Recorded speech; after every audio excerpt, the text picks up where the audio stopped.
पुरुषोत्तम मास का महात्म्य सुनाते हुए भगवान श्री कृष्ण ने युधिष्ठिर को एक अद्भुत कथा सुनाई। उन्होंने बताया कि पूर्व जन्म में द्रौपदी एक महान ऋषि मेधावी की पुत्री थी।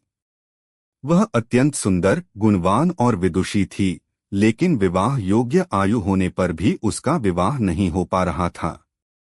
उसकी माता बचपन में ही स्वर्ग सिधार चुकी थी और पिता ही उसका पालन पोषण कर रहे थे। अपनी सखियों को पति और परिवार का सुख भोगते देखकर उसके मन में भी एक योग्य पति और संतानों की इच्छा जाग उठी। वह दिन रात इसी चिंता में रहने लगी कि उसे ऐसा सौभाग्य कब प्राप्त होगा।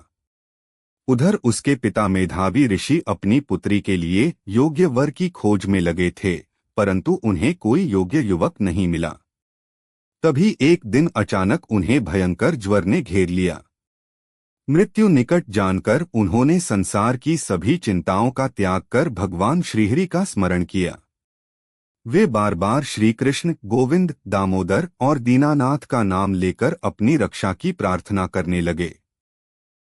उनकी निष्कपट भक्ति से प्रसन्न होकर भगवान विष्णु के दिव्य पार्षद गोलोक से आए और ऋषि की आत्मा को भगवान के धाम ले गए। जब ऋषि की पुत्री ने अपने पिता को अंतिम सांस लेते देखा तो उसका हृदय टूट गया। वह पिता के शरीर को गोद में लेकर फूट फूट कर रोने लगी। वह कहने लगी, हे पिताजी, मुझे इस संसार में अकेला छोड़कर कहाँ चले गए? अब मेरा सहारा कौन बनेगा? मेरा विवाह कौन करेगा? मेरी चिंता कौन करेगा? उसके करुण विलाप की आवाज सुनकर आश्रम के सभी ऋषि और ब्राह्मण वहां पहुंचे। उन्होंने विधिपूर्वक मेधावी ऋषि का अंतिम संस्कार किया और कन्या को धैर्य बंधाया। लेकिन पिता के वियोग में वह पुत्री दिन रात आंसू बहाती रही और तपोवन में अकेली रहने लगी। यही वह पुण्यात्मा कन्या थी जिसने आगे चलकर भगवान की कृपा से महान सौभाग्य प्राप्त किया और अगले जन्म में द्रौपदी के रूप में जन्म लेकर पांचों पांडवों की पत्नी बनी।